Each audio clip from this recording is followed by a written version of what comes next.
Hi, I'm Melanie Fuller with the Solano College Sports Network here with your Best Buy player of the game, Chance Pippen, and I want to be the next household name for in-game reporting. If you have an interest in a career in sports broadcasting, whether it be behind the scenes or in front of the camera, then this is the program for you. Hi, my name is Anthony Williams, and I want to be a sports analyst, video editor, journalist, producer, and graphic designer. Hi, I'm Tyra Mott. I want to be an actor, but for now, I'm paying my dues behind the camera. For more information, contact Greg Poff. That's me at solano.edu. Hey guys, my name is Tiana Wilson, and I hope to be the next TV talk show host or work behind the scenes as a producer. Remember, be the change you want to see. It starts with you. On behalf of myself, Greg Poff, and the students of COM 75 A and B and COM 80 A and B, we thank you for supporting the Solano College Sports Network, your #1 source for local sports. And remember,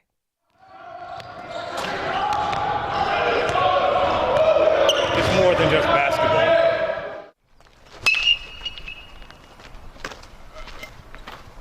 It's more than just baseball. it's more than just sports. It's an education.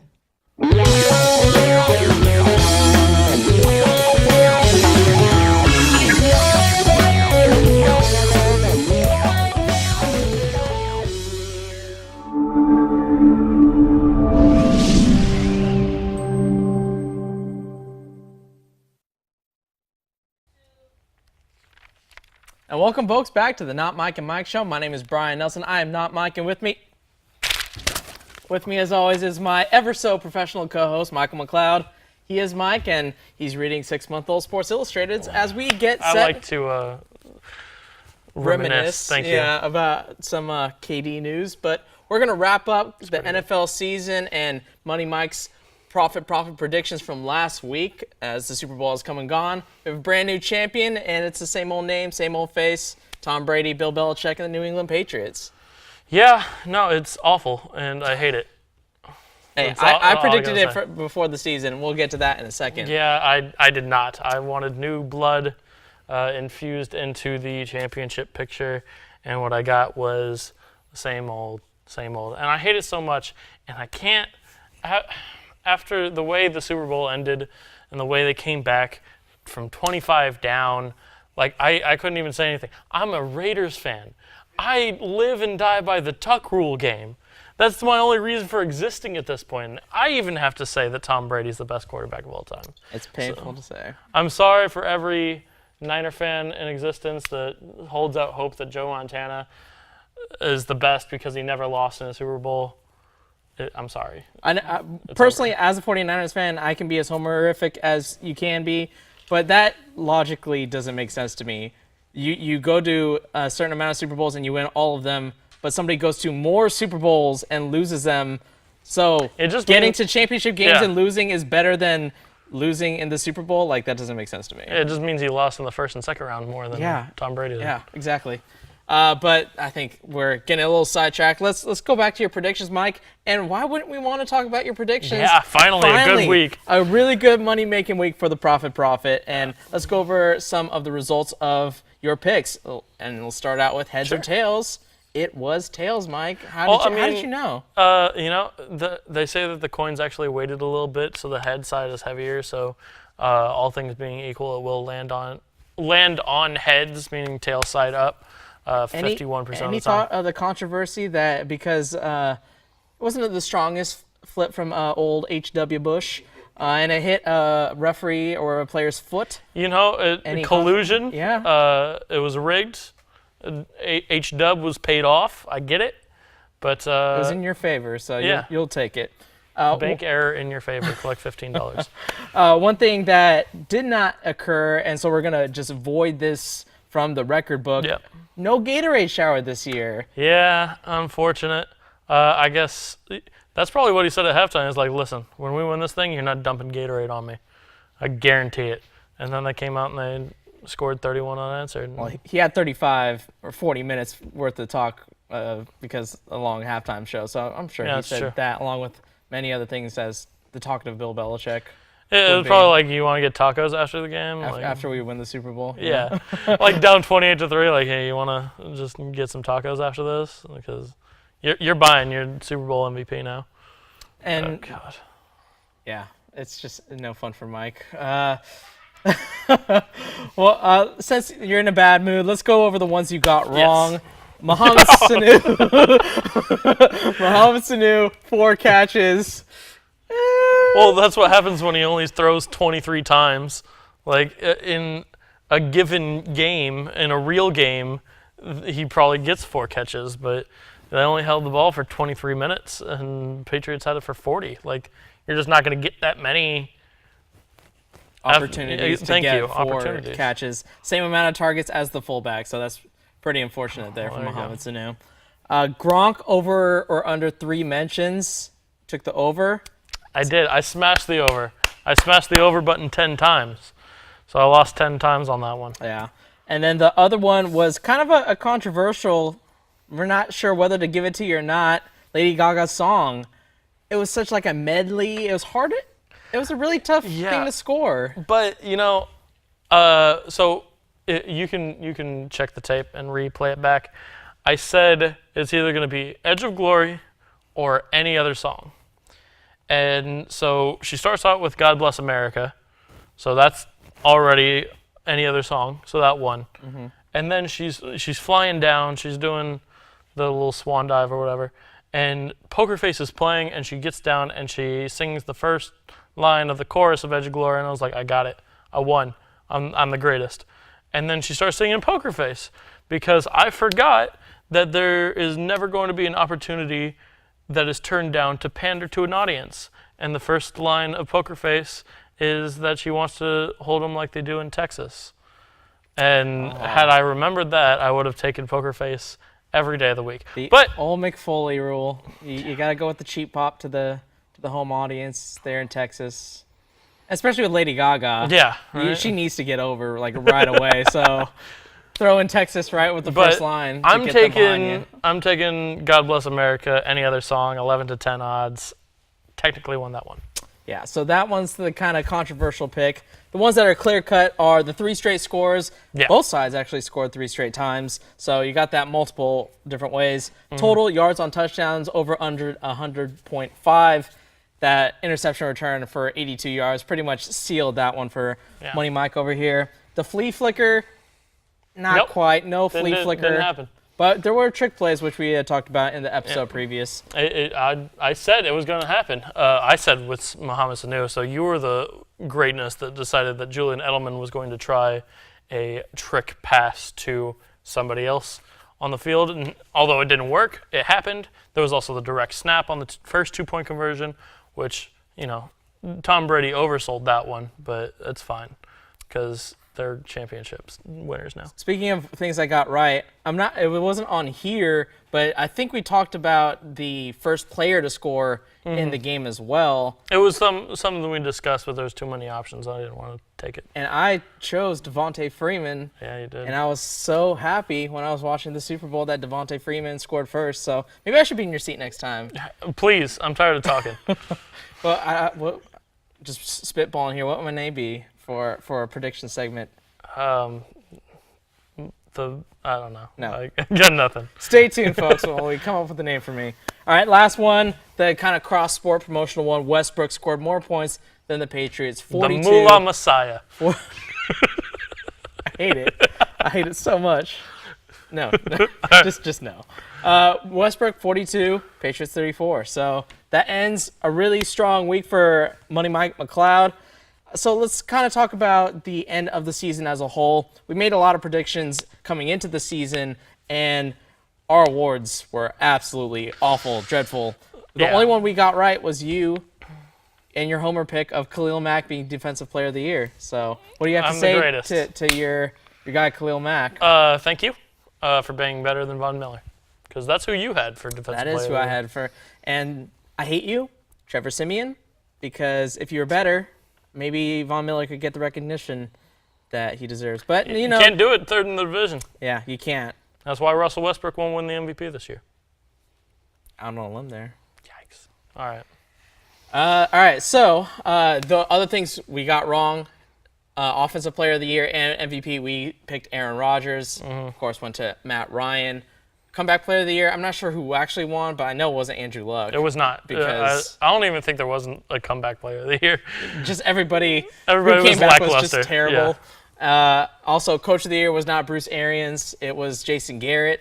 And that kind of leads us into the picks because both of us, we were very down on the Dallas Cowboys. We weren't very accurate in the NFC. We were accurate and therefore inaccurate. We both predicted Tony Romo was going to get hurt. You had the hot take that Tony Romo would never play another down in the NFL, which you got wrong because he played against Detroit in Week 16. know. But, we couldn't have predicted Dak Prescott to be as good as he was. We couldn't have I wanted to say that I thought Ezekiel Elliott was going to be good. I had drafted him number 6 overall in the fantasy league. So I had a feeling that it was going to be a good team, not a great team, and Romo would make them finish last. So I had them as last at the division. I at least had them like third in the division, so I'm a little less terrible than you. In that division, I had everybody in the right order, just the Cowboys, if you put them on top, it would have been correct. Yeah, we had the Giants, the Panthers, the Packers, and the Cardinals, both of us as division winners. So I had the Falcons as last in the division. I did too. So and if you've been watching our entire season of the Not Reality League, we never took the Falcons Not ever. once. Not in a single game. So that kind of shows you the confidence we had in the Super Bowl losers in Atlanta Falcons. And can I just say, man, Atlanta sports franchises, when they brought up that graphic of Boston versus Atlanta and Atlanta's one lonely Braves World Series title in city history. Whole year wearing a Red Sox. I know. Head to toe almost. Exactly. Even though I don't like the Patriots, but still, no, who does? I mean, Big Poppy. Hey. There you go. Yeah, there you go. All right, so the NFC we got wrong a lot. AFC, we're a lot more accurate. At least I was. Okay. I'm just saying. Just look at the sheet, folks. Look at the sheet. You can't see the sheet. But you picked the Raiders. They did not win the division. True. You picked the Colts. They didn't win. But both of them were close. They were close, and They were Oakland both made the within a playoffs game. at least.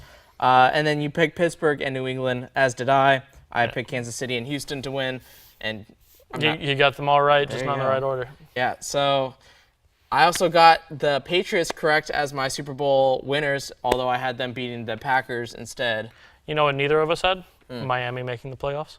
We didn't. Let's see what Miami. I think I had them last, and you did as well. Yeah, because I don't know why I decided that they were going to be a worse team than the Jets.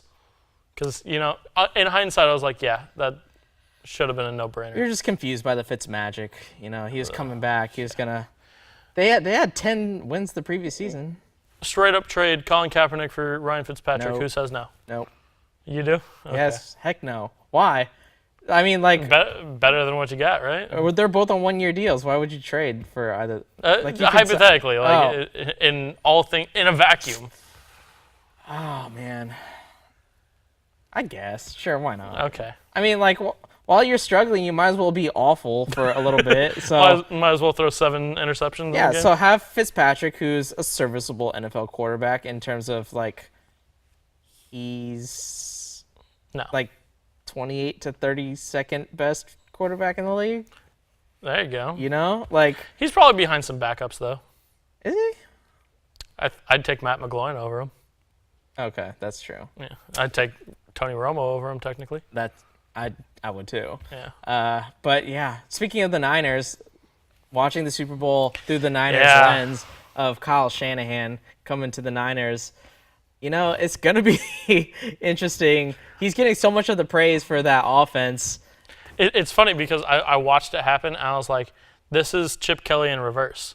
Where, well, actually, it's kind of the same thing as Chip Kelly, where nobody wanted to play on defense for him because the offense would run it out and would give the ball back super quickly.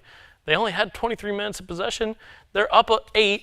They're on the 22-yard line. All you got to do is sit on it for 4 minutes, and you throw 3 straight pass plays, and you end up at a field goal range. If you're up 11 with 3 minutes to go, this game's over.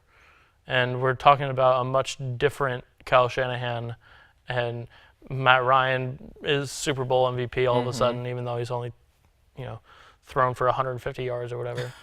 I would have went Alfred for MVP if the Falcons had won, because he had the interception return, and the forced fumble.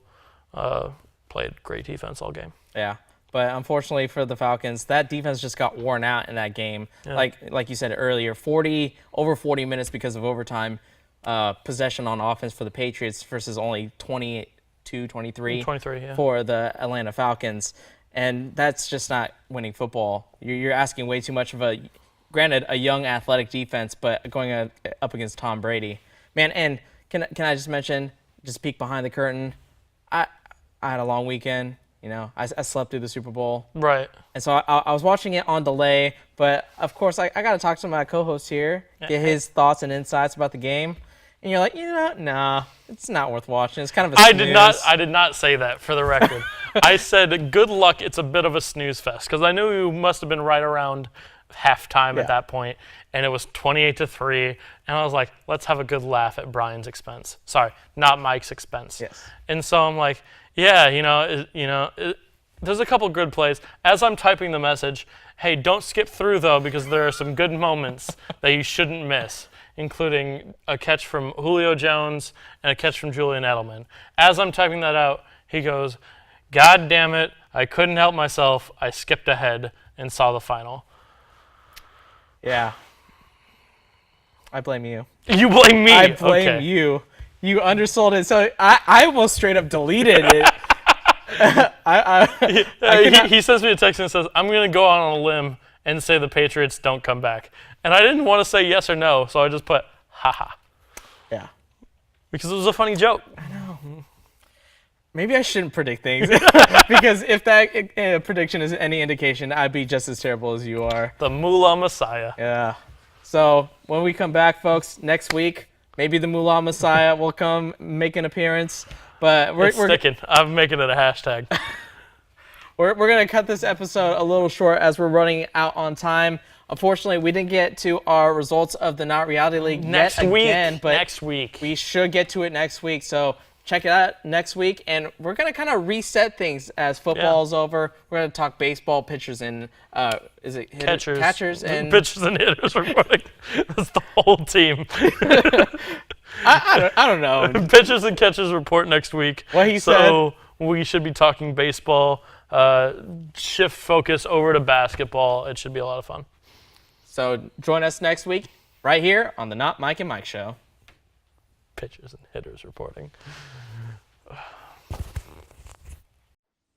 Ever have an interest of being on camera as a sports broadcaster? Or have you ever wanted to learn how to operate a camera or what goes on behind the scenes? If you want to be a star behind the camera, or you could be the captain of everything behind the scenes, then we have just the program for you. Well, did you know that Solano College is the only community college in the nation that has a sports broadcasting program and television network, which can give you a certificate to get an entry-level job in sports broadcasting? Classes will be held right along the library in room 121. For more information, contact Greg Poff. That's me, at solano.edu. And remember, it's more than just sports. It's an education.